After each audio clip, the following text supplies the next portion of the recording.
గుంటూరు జిల్లా తెనాలిలో పోలీసులు విచక్షణారహితంగా ముగ్గురు వ్యక్తుల్ని నడి రోడ్డు మీద పెట్టి థర్డ్ డిగ్రీ ప్రయోగించడం.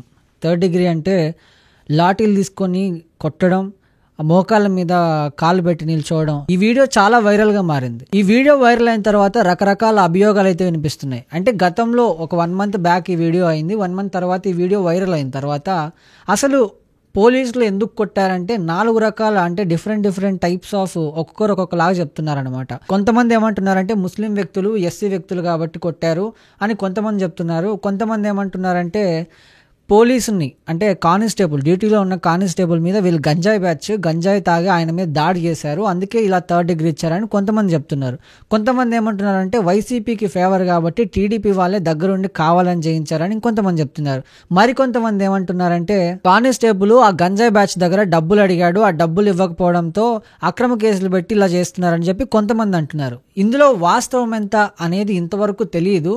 బట్ తెలిసినా తెలియకపోయినా పోలీసులు అలా విచక్షణారహితంగా కొంతమంది వ్యక్తుల్ని తీసుకొచ్చి నడి రోడ్డు మీద అలా దారుణంగా థర్డ్ డిగ్రీ ప్రయోగించడం, కొట్టడం, లాఠీలు విరిగేటట్టు కొట్టడం, మోకాళ్ళ మీద షూ వేసుకొని బూట్ కాలుతో నిల్చోవడం, కొట్టిపించడం, ఇది ఎంతవరకు కరెక్ట్ అనే దాని గురించి మనం మాట్లాడదాం. అసలు పోలీసులకి సామాన్య ప్రజలే కాదు, బాధితులే కాదు, ఎవరినైనా క్రిమినల్స్ని కూడా కొట్టే రైట్ ఉందా? అంటే కోర్టుని, చట్టాన్ని చేతిలోకి తీసుకొని పోలీసులు వీళ్ళు కొట్టొచ్చా అనే దాని గురించి మాట్లాడదాం. బేసిక్గా Indian penal code IPC section 330 ప్రకారం అండ్ 331 ప్రకారం పోలీసులకి కొట్టే రైట్స్ లేవు, కొట్టొద్దు పోలీసులు. బట్ కొన్ని సందర్భాల్లో, ఎలాంటి సందర్భాల్లో, శాంతి భంగం కలిగినప్పుడు కానీ, లేకపోతే తనిఖీ సమయంలో వాళ్ళని వాళ్ళు కాపాడుకోవడానికి, అది కూడా ఇంత విచక్షణ రహితంగా కొట్టే రైట్స్ అయితే లేవు, జస్ట్ కాపాడుకోవడానికి కొట్టొచ్చు. అది కూడా ఒక పరిధిలో ఉండాలి. ఇప్పుడు పోలీసుల కథనం ప్రకారంగానే పోలీసుల మీద రౌడీ షీటర్లు దాడికి పాల్పడ్డారు. ఒకవేళ పోలీసుల మీదే రౌడీ షీటర్లు దాడి చేశారని అనుకుందాం. దాడి చేస్తే పోలీసులు చేయాల్సిన పని ఏంటి? పోలీసులు వెళ్ళి పలు సెక్షన్ల కింద వీళ్ళ మీద కేసు బుక్ చేసి, కేసు నమోదు చేసి, వీళ్ళని కోర్టులో హాజరుపరిచి, కోర్టు వీళ్ళకి ఎలాంటి శిక్ష విధిస్తే అలాంటి శిక్ష అమలు చేయాలి. అంతేగాని చట్టాన్ని చేతిలోకి తీసుకొని వీళ్ళు కొట్టకూడదు. కొంతమంది ప్రజలు దీన్ని సమర్థిస్తున్నారు, అంటే మెచ్చుకుంటున్నారు. గ్రేట్, బాగా చేశారు ఇలా అని చెప్పేసి. ఇలా మెచ్చుకోవడం వల్ల ఏం జరుగుతుందో తెలుసా? రేపు పొద్దున అమాయకమైన ప్రజలు, నిందితులు కాని వాళ్ళు, నిర్దోషుల మీద కూడా వీళ్ళు ఇలా రాక్షసుల్లా వ్యవహరించే అవకాశాలు కూడా ఉన్నాయి. అండ్ అదే విధంగా నిర్దోషులను వీళ్ళకి ఇష్టం వచ్చినట్లు చిత్రహింసలు చేసే అవకాశాలు కూడా ఉన్నాయి. ఇప్పుడు మెచ్చుకోవడం తప్పని నేను చెప్పట్లేదు. వాస్తవం ఎంత, అవాస్తవం ఎంత అనేది పక్కన పెడితే ఇలా చేయడం అనేది తప్పని చెప్తున్నాను. అసలు భారత రాజ్యాంగం అనేది ఒకటి ఉంటుంది. భారత రాజ్యాంగం ఎందుకు రాసుకున్నాం మనం?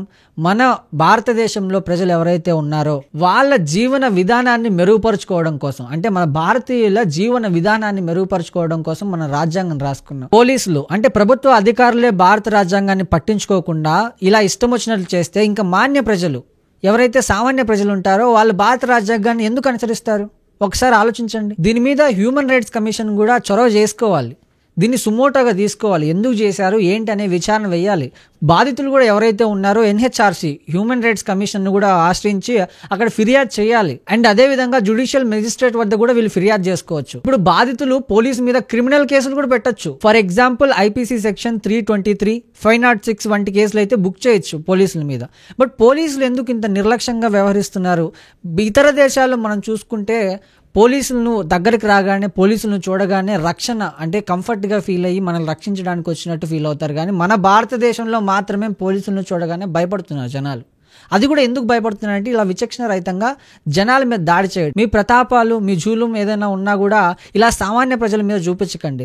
ఎంతో మంది రేపులు, ఎంతమంది ఆడపిల్లలు రేపుకు గురవుతున్నారో తెలుసా ఒక గంటలో మన భారతదేశంలో? వాళ్ళందరి మీద మీ జులుం చూపియండి. మొన్న కడపలో ఒకడు పట్టుబడ్డాడు, రియాక్షన్ వాడి మీద ఇవ్వండి, వాడికి ప్రొటెక్షన్ ఇచ్చి వాడిని జీప్లో కూర్చోబెట్టి, ఇక్కడ మీరు భారత రాజ్యాంగాన్ని మీరు ఎలా పాటించినట్లో ఇందులో ఎందుకు పాటించరని నేను అడుగుతున్నా. ఇప్పుడు కడపలో జరిగిన రేప్ కేసు, చిన్న అమ్మాయిని, మైనర్ అమ్మాయిని రేప్ చేసినటువంటి అబ్బాయిని మీరు ప్రొటెక్షన్ ఇచ్చి జీప్లో కూర్చోబెట్టి అక్కడ ఉన్నటువంటి వ్యక్తులు ఎవరు కొట్టకుండా ఆయన ప్రొటెక్షన్ ఇచ్చి తీసుకెళ్లారు కదా, అప్పుడు మీరు భారత రాజ్యాంగాన్ని పర్ఫెక్ట్గా పాటించారు.